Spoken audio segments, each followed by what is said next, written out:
ನಮಸ್ಕಾರ, ನೀವು ನೋಡ್ತಾ ಇದ್ದೀರಾ ಶ್ರೀ ಮಾರಿಕಾಂಬಾ ಡಿಜಿಟಲ್ ಟಿವಿ. ನಾನು ಸೃಷ್ಟಿ ನಾಯ್ಕ್. ಮಧ್ಯಪ್ರಾಚ್ಯದಲ್ಲಿ ನಡೆಯುತ್ತಿರುವ ಯುದ್ಧದ ನೆಗೆಟಿವ್ ಎಫೆಕ್ಟ್ ಇದೀಗ ಮೀನುಗಾರರ ಬದುಕಿಗೆ ಕೊಳ್ಳೆಯಿಟ್ಟಿದೆ. ದಿನವೂ ಸಮುದ್ರಕ್ಕೆ ಇಳಿದು ಬದುಕು ಸಾಗಿಸುತ್ತಿದ್ದ ಸಾಂಪ್ರದಾಯಿಕ ಮೀನುಗಾರರು ಈಗ ಮೀನುಗಾರಿಕೆಯನ್ನೇ ನಿಲ್ಲಿಸುವ ಪರಿಸ್ಥಿತಿಗೆ ಬಂದಿದ್ದಾರೆ. ಕಾರಣ ಸೀಮೆಎಣ್ಣೆ ದರ ಗಗನಕ್ಕೇರಿರುವುದು. ಪೆಟ್ರೋಲ್ಗಿಂತಲೂ ದುಬಾರಿಯಾದ ಕೆರೋಸಿನ್ ಇದೀಗ ಮೀನುಗಾರರ ಕೈಗೆಟುಕದಂತಾಗಿದೆ. ಅಷ್ಟಕ್ಕೂ ಪರಿಸ್ಥಿತಿ ಎಷ್ಟು ಗಂಭೀರವಾಗಿದೆ ಗೊತ್ತಾ? ನೋಡಿ ಈ ಸ್ಪೆಷಲ್ ರಿಪೋರ್ಟ್. ಉತ್ತರ ಕನ್ನಡ ಜಿಲ್ಲೆಯ ಕರಾವಳಿ ಭಾಗ, ವಿಶೇಷವಾಗಿ ಕಾರವಾರ, ಕುಮಟಾ, ಹೊನ್ನಾವರ ಪ್ರದೇಶಗಳಲ್ಲಿ ಸಾವಿರಾರು ಕುಟುಂಬಗಳು ಸಾಂಪ್ರದಾಯಿಕ ಮೀನುಗಾರಿಕೆಯನ್ನು ಅವಲಂಬಿಸಿವೆ. ಈ ಮೀನುಗಾರಿಕೆ ಸಂಪೂರ್ಣವಾಗಿ ಸೀಮೆಎಣ್ಣೆ ಮೇಲೆ ನಿಂತಿದೆ.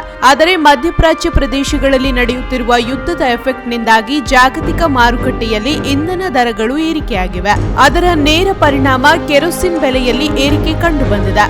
ಯುದ್ಧಕ್ಕೂ ಮೊದಲು ಲೀಟರ್ಗೆ ಸುಮಾರು 64 ರೂಪಾಯಿ ಇದ್ದ ಸೀಮೆಎಣ್ಣೆ ಇದೀಗ 152ಕ್ಕೆ ಏರಿಕೆಯಾಗಿದೆ.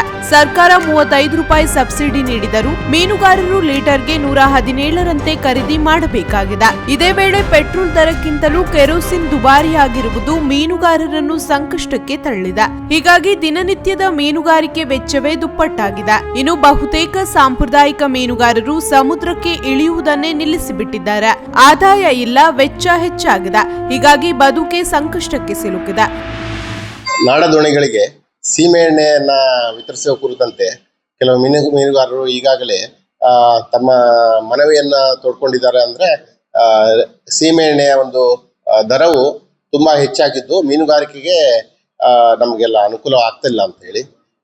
ಇದರ ಮುಖ್ಯವಾದ ಒಂದು ಕಾರಣ ಅಂದ್ರೆ ಈಗ ಮಧ್ಯಪ್ರಾಚ್ಯದಲ್ಲಿ ನಡೀತಿರುವಂತ ಈ ಯುದ್ಧದ ಪರಿಣಾಮವಾಗಿ ನಮಗೆ ಇಂಡಸ್ಟ್ರಿಯಲ್ ಕೆರೋಸಿನ್ ಏನಿದೆ, ಆ ಇಂಡಸ್ಟ್ರಿಯಲ್ ಕೆರೋಸಿನ್ ರೇಟ್ ಹೆಚ್ಚಾಗಿದೆ. ಮೂಲತಃ ಈ ಮುಂಚೆ ನಮಗೆ ಸೀಮೆಎಣ್ಣೆ ಏನು ಸಿಗ್ತಾ ಇತ್ತು, ಅದಕ್ಕೆ ಇಲಾಖೆಯಿಂದ ಒಂದು 35 ರೂಪಾಯಿ ಪರ್ ಲೀಟರ್ ಸಹಾಯಧನದಲ್ಲಿ ಸೀಮೆಎಣ್ಣೆನ ನಾವು ಮೀನುಗಾರಿಗೆ ವಿತರಿಸ್ತಾ ಇದ್ವಿ. ಅದಾದ ನಂತರ ಈಗ ಯುದ್ಧದ ಪರಿಣಾಮವಾಗಿ 152 ರೂಪಾಯಿಗೆ ಪರ್ ಲೀಟರ್ ಸೀಮೆಎಣ್ಣೆ ದರ ಆಗಿರೋದ್ರಿಂದ ಅದರಲ್ಲಿ 35 ರೂಪಾಯಿ ಸಬ್ಸಿಡಿ ಹೋದ್ರೆ 117 ರೂಪಾಯಿ ನಮಗೆಲ್ಲ ಈ ಸೀಮೆಎಣ್ಣೆ ಮೀನುಗಾರರಿಗೆ ಬೀಳ್ತಾ ಇದೆ. ಮುಂದಿನ ದಿನಗಳಲ್ಲಿ ಈ ಯುದ್ಧ ಮುಗಿದು ಈ ಒಂದು ಸ್ಥಿತಿ ಸಹಜ ಸ್ಥಿತಿಯ ಬರುವವರೆಗೆ ನಾವು ಈ ಒಂದು ರೀತಿಯಲ್ಲೇ ಇದು ಮುಂದುವರಿಯುತ್ತದೆ.